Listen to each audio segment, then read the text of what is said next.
जो पेड़ हमने लगाए पहले, जो पेड़ हमने लगाए पहले, उसी का फल आज पा रहे हैं। चाहे सृष्टि को जिस प्रभु ने वही ये सृष्टि चला रहे हैं। रचा है सृष्टि को जिस प्रभु ने वही ये सृष्टि चला रहे। अकेले उसकी सत्ता है। आप मालिक बनने का प्रयास, भगवान बनने की कोशिश मत करो। आप अगर सक्षम हैं, आपके सामने कोई हाथ फैला दिया, उसको जितना देने से आपकी आर्थिक स्थिति नहीं खराब होती है, बिना ज्ञान दिए, बिना भगवान बनने का प्रयास किए उसको दे दो। यहां फैलाया हाथ, जेब में भरा है, हट्टा खट्टा है, भीख मांगते, शर्म नहीं आती तुझे? अभी जाके गांजा पी लेगा। ये भगवान बनने की तरफ एक कदम। उपदेशक। समाज की इतनी दुर्गति इसीलिए है क्योंकि समाज सुधारक बहुत है भारत में। आप जानते हैं पाप इतना क्यों है? क्योंकि पुण्य करने की तरकीब जो हाथ लग गई है। हमारे यहां तो कुंभ में पाप जलते हैं, तीर्थ स्थान पे पाप जलते हैं। करो। शुगर की बीमारी इतनी क्यों है? क्योंकि दवा हाथ लग गई है भैया। बस यही पाप पुण्य भी है। भगवान बनने की कोशिश मत करो। अगर उसने आपको काबिल किया है और कोई फैला दिया हाथ, तो बस एक खतरा और है। कोई फैला दिया। अच्छा, आप दिमाग लगाइए, सोच के बताइए। महाराजा हरिश्चंद्र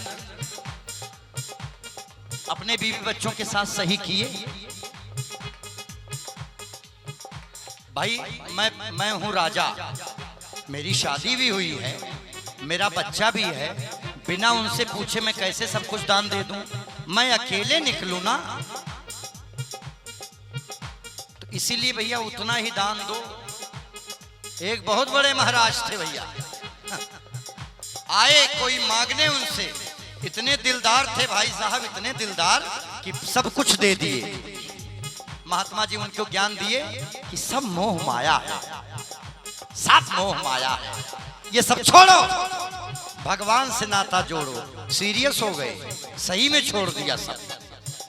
अपना घर बाबा को दे दिए और खुद जाके काशी रहने लगे। देखिए अहंकार कितना दबा हुआ अंदर छुपता है। ध्यान देना, लोगों को लगता है हमने बहुत बड़ा तीर मारा है। वो राजा 14 दिन से भूखा प्यासा काशी में, ओम नमः शिवाय, ओ भंडारी त्रिपुरारी, जग से हो तुम निराले, भोलेनाथ डमरू वाले, जग से हो तुम निराले, भोलेनाथ डमरू वाले, भोले हाँ भोले भोले भंडारी। एक ही नाम माता जी ने, देखिए मैं जो बात कहने का प्रयास कर रहा हूं इसके माध्यम से वो समझिएगा, और समझ में आए तो ही। माता जी ने कहा भोले बाबा आप बड़े बहुत कठोर हृदय हैं आप। भोले बाबा ने कहा क्या हो गया? अरे एक आपका भक्त बताइए अपना सर्वस्व दान दे दिया, कुछ नहीं, और भिखारियों की तरह काशी में आपका नाम ले रहा है, अब तो दर्शन दे दो। शंकर जी ने कहा है ना, अभी उसके अंदर कुछ बचा है, वो भी कुछ कमी है। माता गौरा कही बाबा कुछ कमी नहीं, मैं आपसे शर्त लगा सकती हूँ, चलिए परीक्षा ले लीजिए। शंकर जी ने कहा मेरी बात मानो, अभी कमी है। क्या कमी है? बेचारा 14 दिन से भूखा प्यासा, अचानक उसी दिन शाम को एक लाश जलने के लिए आई और उसको भूख लगी थी। राजा को ओम नमः शिवाय जप रहा था, सब दान देके वही चावल मटके में उबाला और खाने के लिए बैठा ही था। भोले बाबा कहे चलो दिखाऊं क्या बचा है। आए और ब्राह्मण के वेश में कहे राजन भिक्षाम दे। गजब हो गया, राजा ने पूरा का पूरा खाना उठा के दे दिया। महाराज लो। फिर गौरा जी ने कहा बाबा मैंने कहा था ना कुछ नहीं बचा, एकदम निर्मल हो गया है, अब तो आप वास्तविक भेष में आइए। भगवान कहे रुको रुको जरा, बात समझो, अभी मुझे लग रहा है कुछ है। गौरा जी ने कहा ना अब आपका वहम है ये। भगवान शिव कहे शांत रहिए, बता रहा हूं। भगवान शिव ने भोजन लिया और उस राजा से कहा कि देखो भूखे तुम भी हो, भूखा मैं भी हूं। हालांकि अब ये तुम मुझे दान दे चुके हो, लेकिन अगर तुम मुझसे निवेदन करो तो मैं इसमें से आधा तुमको दे सकता हूं। बस इतना कहना था कि राजा बोला है ब्राह्मण तुझे पता है तू किससे बात कर रहा है? तेरी औकात है मुझे दान देने की? अरे मैं फला स्टेट का राजा, मैंने भगवान के नाम पे सब दान दे दिया और यहाँ भगवान का इंतजार कर रहा हूँ, तू मुझे भिखारी समझता है? भगवान शंकर कहे बस यही अभी बच गया है इसके अंदर, अभी वो पूरी तरह से गया नहीं है, यही दबा रहता है। महाराज इसको पहचानो अपने आप से कि सही में कुछ सार्थक हो रहा है कि पता नहीं किसकी जिंदगी जी रहे हो। अंत समय में आंख से आंसू बहेंगे, बाबा आके खड़ा हो जाए और पूछ ले पंडित कैसा रहा, बस ऐसे जुल्फें झटक के कहूंगा कि बाबा क्या जिंदगी दी आपने, क्या जिया मैं, मजा आ गया। बस चलो खूब मजा करो जीवन में, इतनी तरक्की करो कि आसमान तक में छेद हो जाए, लेकिन सावधान इस मजे और तरक्की में बस किसी की आह ना शामिल हो। चाहे जो खाओ चाहे जो पियो, खाने पीने में किसी की तड़प ना शामिल हो, बस इतना ख्याल रखिएगा।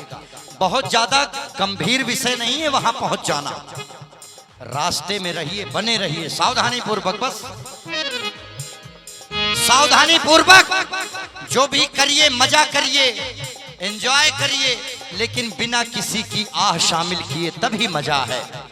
नहीं तो अंतिम समय में महाराज ऐसे जीवन बीत जाएगा और आपको पछतावा ये होगा यार किसकी जिंदगी जिया मैं, बच्चे की, बीबी की, बाप की, परिवार की, समाज की, अपनी तो मैं जिया ही नहीं। तो अपनी जियो और मस्त रहो, क्योंकि ज्यादा चिंता नहीं।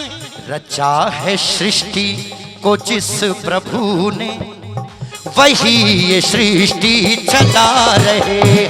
रचा है को जिस प्रभु ने वही ये सृष्टि चला रहे हैं। जो पेड़ हमने लगाए पहले उसी का फल आज खा रहे हैं। रचा है बनाया सृष्टि को जिस प्रभु ने वही ये सृष्टि चला रहे हैं। रचा है सृष्टि को जिस प्रभु ने वही ये सृष्टि चला रहे हैं। वही मालिक है, तुमसे जो योगदान हो सकता है बस देने का प्रयास करिए। बजाइए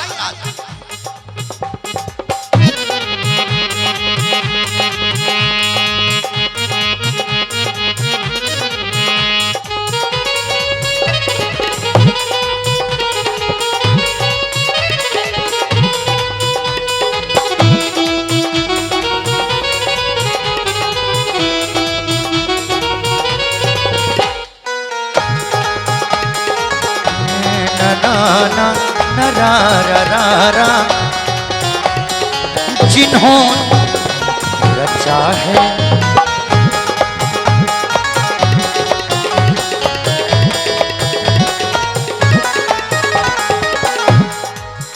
इसका अंतरा कैसे पकड़ाइए? दरा दा दादा